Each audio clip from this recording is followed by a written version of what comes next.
So in chapter 4, part 2, question 1c, or question 1d rather, we want to find what is the probability that at most 2 of 5 randomly sampled 18 to 20-year-olds have consumed alcoholic beverages.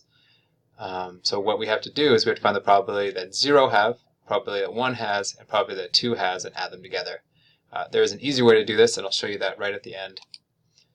So the probability that 0 people have drank alcoholic beverages can be found in Excel. This represents the number of people who have had alcoholic beverages. This represents the number of people we're looking at. We're only looking at 5 total. So the probability that any one of them has drank alcoholic beverages. And this false means it's not cumulative, which means we're just looking at one number. I'll get more into that in just a second. So the probability that have 0 of the 5 have had alcoholic beverages is this.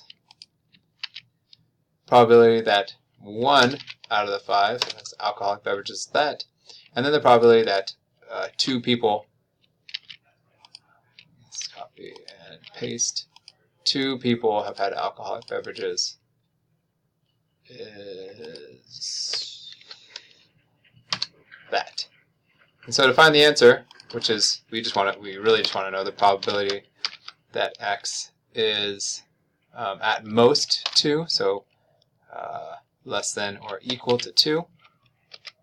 I guess it would be better if I underlined this, less than or equal to 2.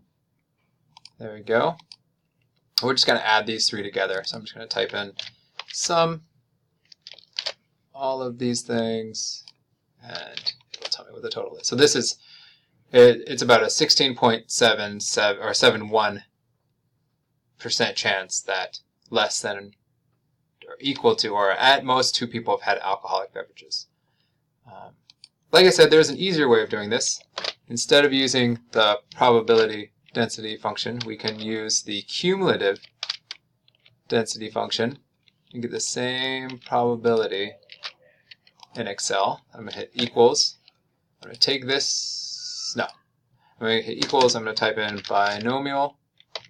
It's the same function. I'm going to type in, we want 2, at most 2 people, there are 5 trials, 0.697.